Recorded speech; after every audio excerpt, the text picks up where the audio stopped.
Okay, so let's continue today with surface parameterization. We had our first example, if you remember, how to parameterize a disk. We found that parameterization, it was r cosine theta or sine theta 0, and we discussed exactly the details of this parameterization and how we can look at the rectangle as another form of the disk. So let's have another example. For example, so let's find surface parameterization of the cylinder.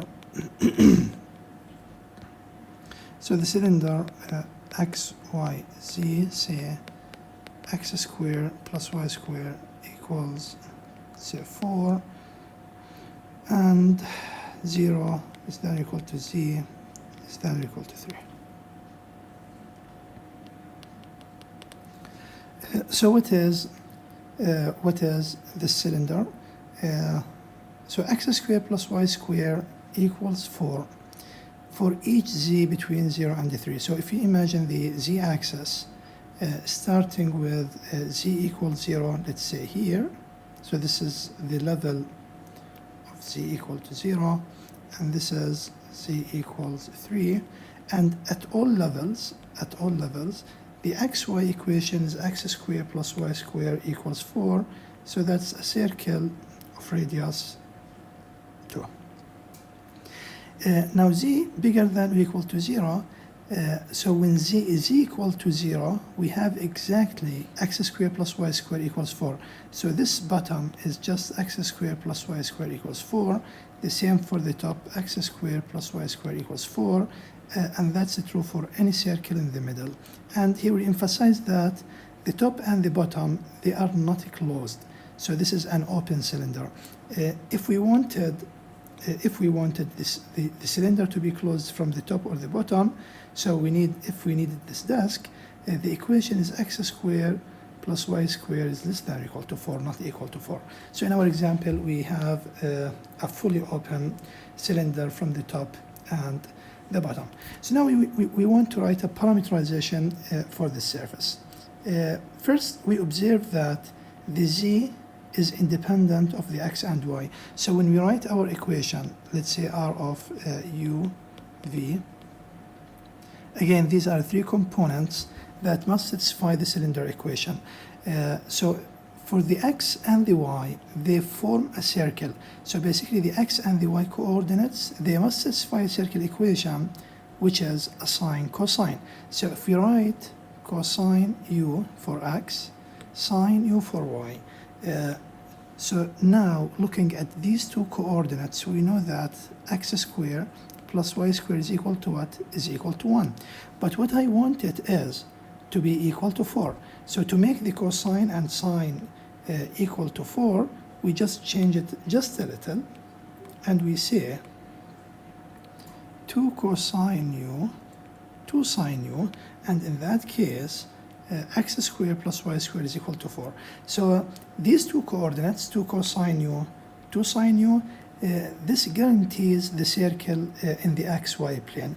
What about the z? The z has nothing to do with the x and the y, so this is another variable called v. So this is the surface parameterization of the circle. Now okay, so this is the parameterization, but what are the u, v values?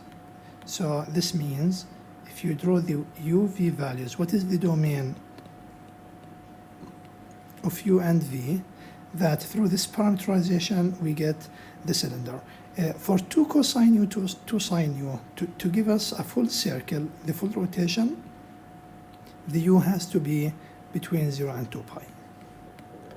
While for the v, because v represents the z, for the v to cover all the z values from 0 to 3, that means the v has to go up from 0 to 3. So basically we are having this rectangle. So this rectangle this rectangle, through this parametrization is converted to what? Is converted to this cylinder. If we want to better understand how this parametrization works, so how does this parametrization work? So what do we mean by how does this parametrization work? I mean, how can this parametrization convert this rectangle into that cylinder? So if you have a rectangular sheet, how can you make it into a cylinder? Simply, we bend it. This is very easy. If you have a rectangle, just bend it in a circular way. That's how you get the cylinder. But mathematically speaking, if you take any V, so fix a certain horizontal line. So I'm taking, for example, this line here, this line segment from the rectangle, say the V was 2. So when V, for example, when V is 2, for example, let's see what happens exactly. So in this case, the parameterization becomes R of U2, which gives us 2 cosine U, 2 sine U, and 2, because the V is 2. But we still have, for the x and the y coordinates, we still have x squared plus y squared equals 4. So the x and y, they give us a circle of radius 2. So this is a circle of radius 2. At the same time, the z is 2. So this circle is 2 units above the x, y plane. So this means this line V equals 2 here, if you map it, this line, just to distinguish it, if you map it through this parameterization, you will get a circle at height 2. You will get a circle at height 2 here in the XYZ space. So this is how V equals 2 is mapped into a circle. So now just carry on this parameterization. So basically each of these lines, if you imagine, take each of these line segments here from the rectangle, each one of them is mapped into a circle. So this is how the cylinder is made. So imagine you have the rectangle, cut it into horizontal lines. Each of those horizontal lines give you a circle. This is how you produce a cylinder from the rectangle. The other way to look at it, so, or again, this is my rectangle. This is 2 pi. So this is the U. This is the V. This was 3. I want to look at this and try to understand how does the rectangle give us this cylinder. We already saw what happens when we look at the horizontal lines. So now let's look at the vertical lines. So these are the vertical lines. What is, for example, if you take this vertical line, what is the equation of this vertical line? For example, U equals 1. So when U equals 1, that means your parameterization becomes R of 1 V, which is 2 cosine 1, 2 sine 1, and what? And V. And the V is still between 0 and 3. So the x is 2 cosine 1, the y is 2 sine 1, so the x and y are fixed. The x and y are fixed, but the v is changing. So what does that mean? This means if you imagine the x, y, z axis, so this is the x, this is the y, this is the z axis. So you move 2 cosine 1 on the x coordinate. But the question, do you reach the cylinder? Yes. Or the circle, sorry, yes. And you move 2 sine 1 in the y direction. So the idea, sorry, this one I need just to fix it. Okay. So the idea is this. If you look at the x squared plus y squared with sine 1 cosine 1, that will be 4. So basically this is the x axis, this is the y axis.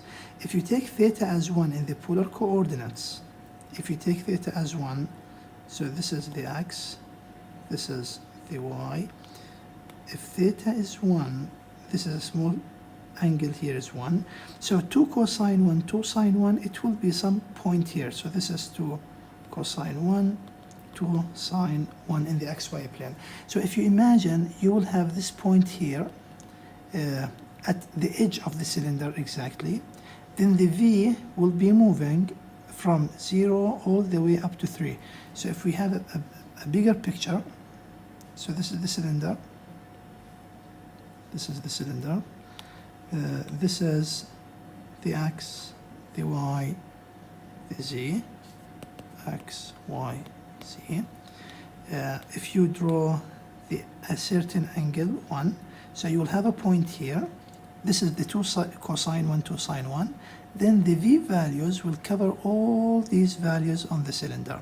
So what happens exactly is this. This follows from this vertical line segment u equals 1. But for example, if u was 2, that means you will take the angle u is 2, then you will have another vertical line on the cylinder like this. So each of these vertical lines will give you a vertical line on the cylinder. So basically, how do you get? So the summary is like this. So this is the rectangle. You look at the vertical lines. How do you get the cylinder? Basically, you just bend the rectangle. If you bend the rectangle, each of these vertical lines will give you a certain vertical line on the cylinder. This is the way how this parameterization works. So again, we had this parameterization for the cylinder. This is my parameterization. We can look at it in two ways. One is using the horizontal lines where circles are forming the cylinder, while in the other way, we're having vertical lines giving us vertical lines on the cylinder, and this is the natural way of bending the rectangle into a cylinder. So this is the cylinder parameterization.